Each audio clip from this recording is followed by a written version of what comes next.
cedo la palabra a Antonio, que creo que vas a entrar un poco más directamente en las letras, en algunas canciones. Vale, Cuando muchas quieras. gracias. Gracias, Didac. Bueno, la verdad es que lo que voy a decir está muy en consonancia con lo que se ha venido diciendo. Somos Y todos creo, muy pro Dylan. Después. sí, pero bueno, va a haber aquí alguna Vale. que otra disonancia Sí. con respecto a las opiniones vertidas. Entonces, o a lo que se ha dicho, ¿no?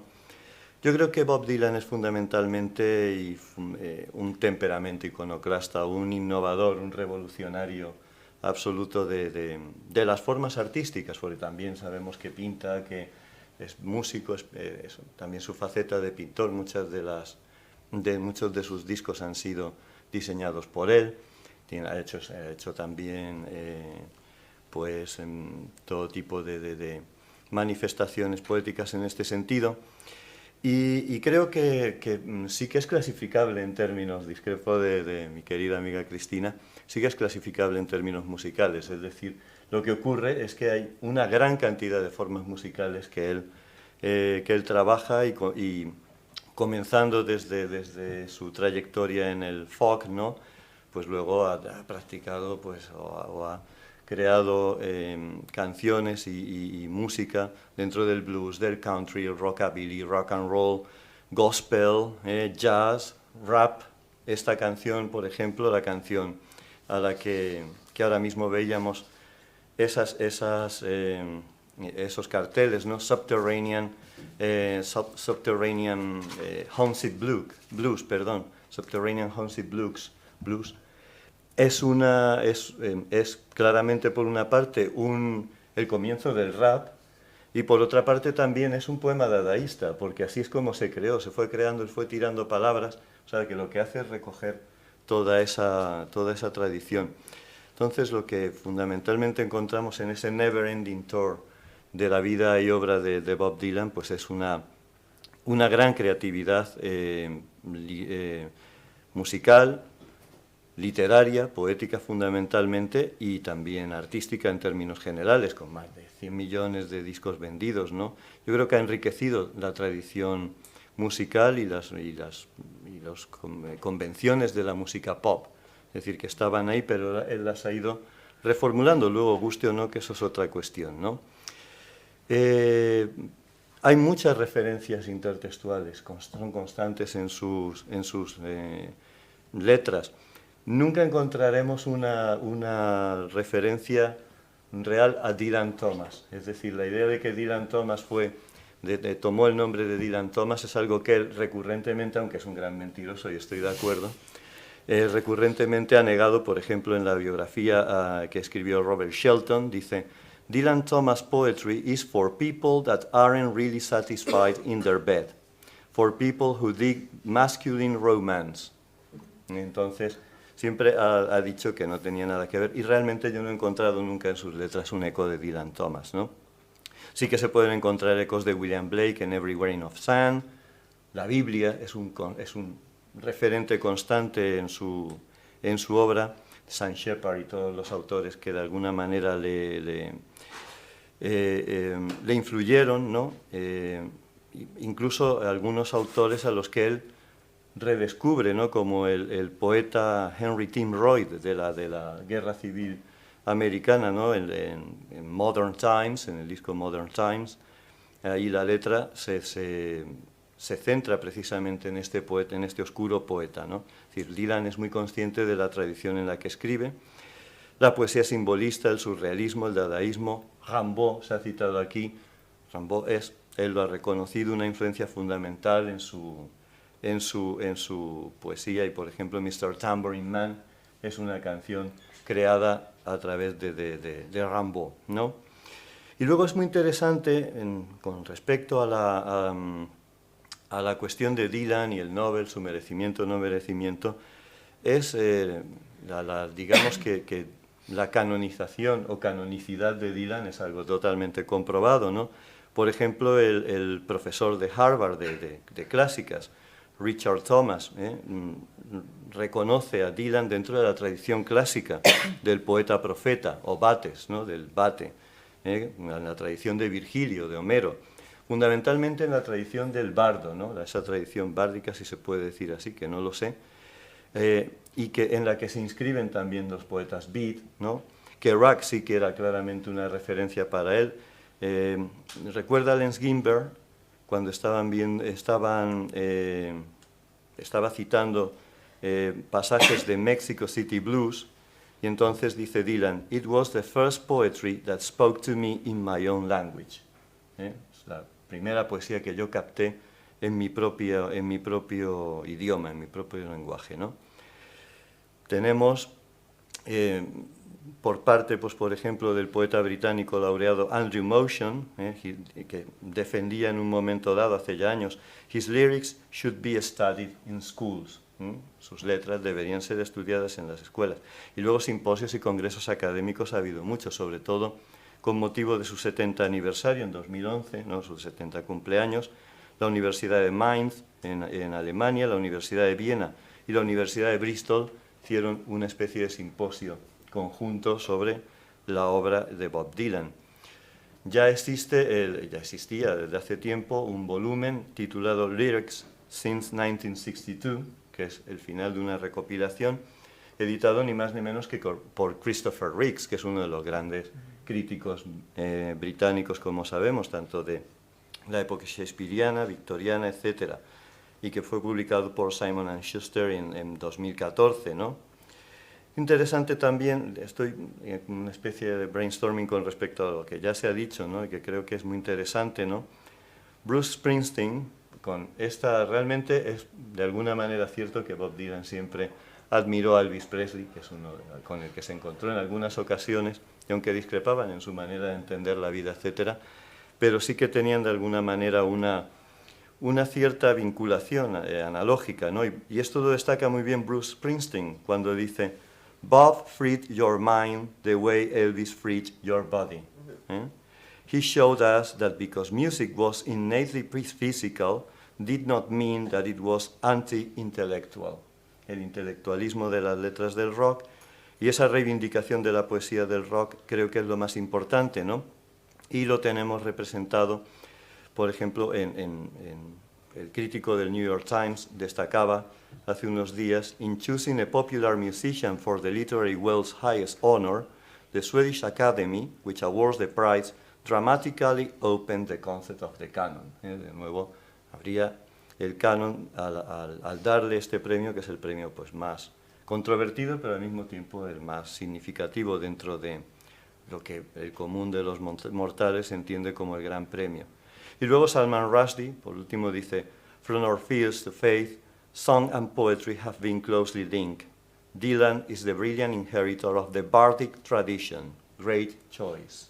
Es una gran elección el hecho de escoger a Bob Dylan como uno de los grandes escritores, como uno de los grandes poetas, ¿no? de nuestro tiempo y de quizás de todos los tiempos. Como otros muchos, es decir, ya digo, de la reivindicación también de la poesía del rock, que no solo está en él, que está en las letras magníficas de grandes autores, por ejemplo, de la tradición del heavy metal, por ejemplo, en Led Zeppelin, por ejemplo, de Beatles, de Rolling Stones, etcétera, etcétera. Leonard Cohen. Leonard Cohen, por supuesto, y otros muchos que son grandes poetas al mismo tiempo que son grandes músicos. Fijaos que hay un anuncio de IBM del año 2015, del año pasado, simplemente en que Dylan está conversando con un ordenador, ¿no? Y entonces el ordenador le dice: "My analysis shows that your major themes are that time passes and love fades". Los temas principales son que el tiempo pasa, transcurre y que el amor se desvanece. Y Dylan le contesta: "That sounds about right". Parece bastante acertado. Bien, claro, el amor, el tiempo, la muerte, en realidad, como dice Borges, los temas de la poesía, los temas de la literatura son muy pocos, los temas de la vida. Pero lo importante es cómo se trabajan esos temas, ¿no? Y eso es lo que hace Dylan desde poemas, canciones magníficas como Blowing in the Wind, que está basado en un espiritual negro, ¿no? Titulado No More Auction Block, y que es un himno de libertad, de cualquier tipo de libertad, ¿no? Donde aparecen esas preguntas existenciales: "How many times must a man look up before he can see the sky?". Y luego, posteriormente, And how many years must one man have before he can hear people cry? Y esa respuesta, the answer, my friend, is blowing in the wind. Obras como A Hard Rain's Gonna Fall. Me refiero sobre todo a la primera etapa porque realmente esto es, se daría lugar a un estudio amplísimo que en algunos casos ya se ha llevado a cabo. Refleja totalmente la huella de Lord Randall, la antigua balada. Oh, where have you been, my blue-eyed son? And where have you been, my darling young one? Where have you been, Lord Randall, my son? Por ejemplo, etcétera, etcétera. Con imágenes que rayan muchas veces, yo creo que una de las grandes influencias poéticas en Dylan son el simbolismo y el surrealismo, ¿no? I saw a black branch with blood that kept dripping. Y de esto tenemos pues muchísimos ejemplos. De sinestesia, por ejemplo, I heard one person starve. I heard many people laughing. Heard the song of a poet who died in the gutter. Y bien, va preguntando de esa manera como sucede en Lord Randall, la antigua balada. Canciones como The Times They Are Changing, ¿no? Que son himnos también de libertad, de una representación del choque generacional sempiterno, ¿no? Y anuncio idealista de un mundo mejor, que luego subvertiría en una canción a la que se le otorgó el Oscar de Hollywood, Things Have Changed, en la película Wonder Boys, del año 2000, ¿no? Ese cambio de lo general a lo específico, y esa denuncia de las situaciones políticas injustas, ¿no? Come senators, congressmen, please heed the call. Don't stand in the doorway, don't block up the hall. For he that gets hurt will be he who has told. There's a battle outside, and it's raging. Ahí tenemos esas, y los padres, etcétera. Un canto a la juventud y una visión optimista de los tiempos que luego se convertirá en pesimista en Times Have Changed. Chimes of Freedom es un poema que Allen Ginsberg tildó de Chains of Flashing Images. El imagismo aquí también está presente. Y como he dicho, pues, por ejemplo, en Subterranean Homesick Blues tenemos una sucesión de imágenes caóticas producidas por la creación que tiene. Dylan es muy bueno en las aliteraciones y en esa tradición aliterativa que existe en la lengua inglesa, ¿no? Maggie Can's feet, flood, face full of black soot, etcétera, etcétera, ¿no? Y en muchos ejemplos, y las metáforas también son magníficas, ¿no? Esas visiones de la ciudad capitalista que tenemos ahí en Subterranean Homesick Blues, ¿no?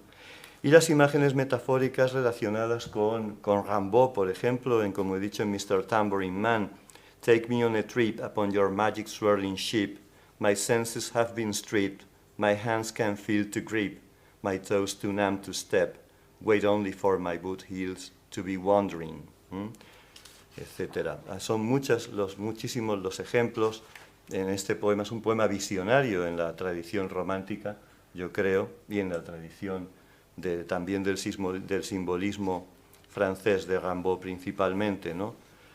Canciones de amor y de ruptura que son realmente pues muy bellas. It's all over now, baby blue, ¿no? Con metáforas magníficas e imágenes surrealistas, ¿no? The empty-handed painter from your streets is drawing crazy patterns on your sheets. This sky too is folding under you, and it's all over now, baby blue. Y por supuesto una canción como Like a Rolling Stone, que es, según precisamente la revista Rolling Stone, el número 1 de toda la historia, de las 500 mejores canciones de la historia.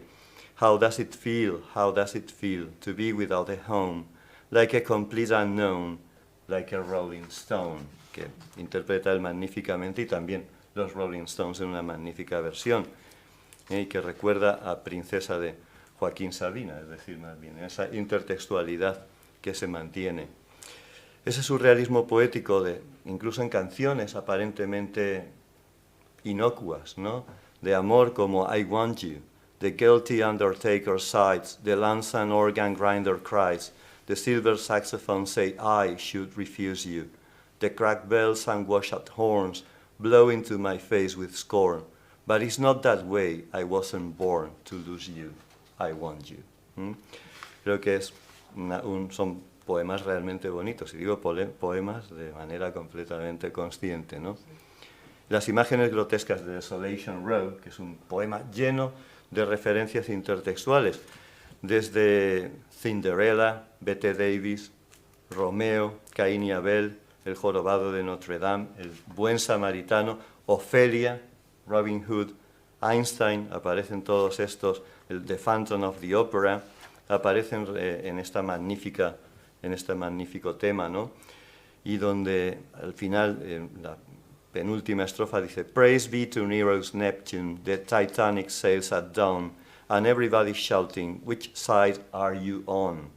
And Ezra Pound and T.S. Eliot fighting in the captain's tower, while calypso singers laugh at them, and fishermen hold flowers, etcétera, etcétera, etcétera.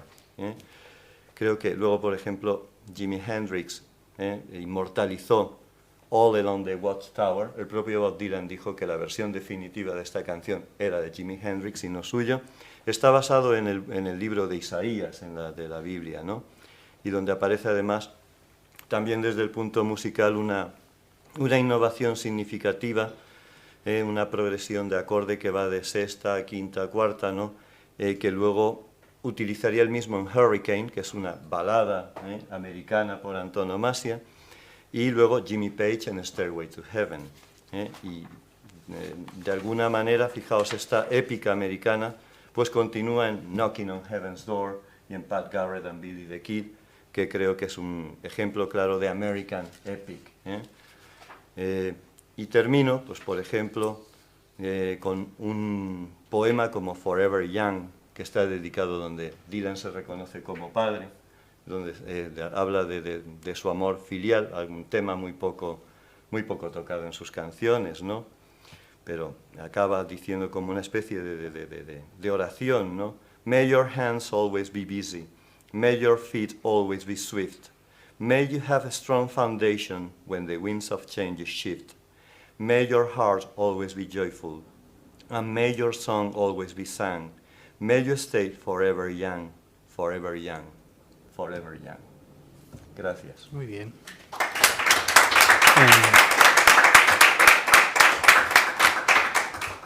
Gracias, Antonio. Un tour de force, como veis. Vamos fatal de tiempo, pero si alguien quiere decir algo rápidamente, ¿tenéis alguna pregunta, algún comentario? ¿No? Bueno, el tema de la polémica no lo hemos hablado mucho, ¿no? Pero claro, se dicen muchas cosas, ¿no? Que si este año tocaba un Nobel americano, que hacía muchos años, desde Toni Morrison, que por qué no Leonard Cohen, que por qué no Thomas Pynchon, pero bueno, esto todos los años puede haber polémica, ¿no? Es así. Gracias, muchas gracias. Sí, Antonio. Antonio tiene una pregunta.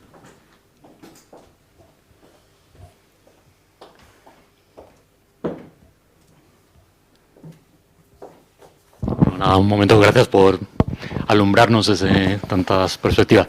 Una cuestión, más que nada una curiosidad. Esa proximidad con la generación beat, con Kerouac y con toda esta gente,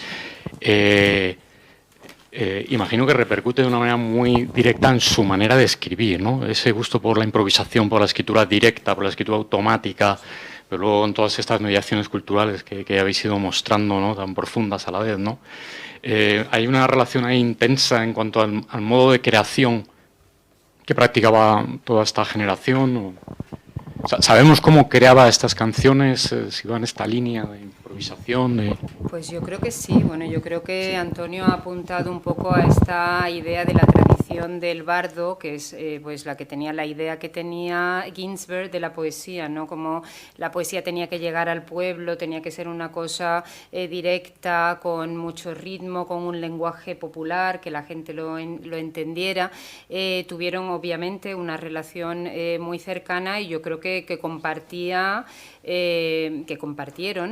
pues una visión poética, que eso se ve en las letras de Dylan, además de compartir pues referentes literarios, por ejemplo, pues eso como los simbolistas, ¿no?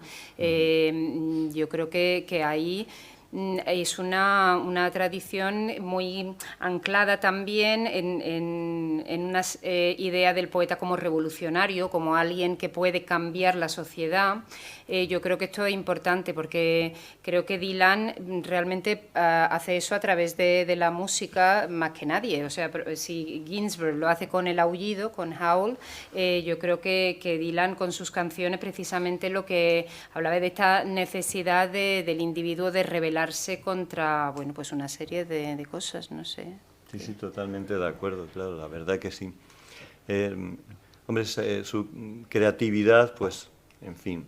Él siempre ha negado la influencia de las drogas en su creación. Esto lo digo a propósito, por ejemplo, de Mr. Tambourine Man y Rimbaud, etcétera, donde pues hay mucha mitología en este sentido, que él tomaba drogas y que ha tomado es claro y evidente. Nunca lo negó, pero sí dijo siempre que él, bajo la influencia de las drogas, no escribió ninguna de sus composiciones, ¿no?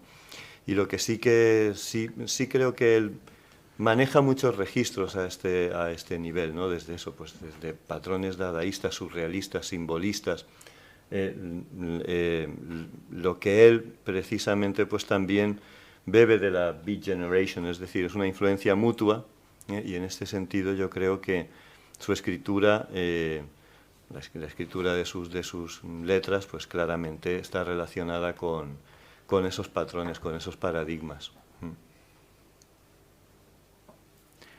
Pues cerramos. Bueno, pues muchas gracias a todos.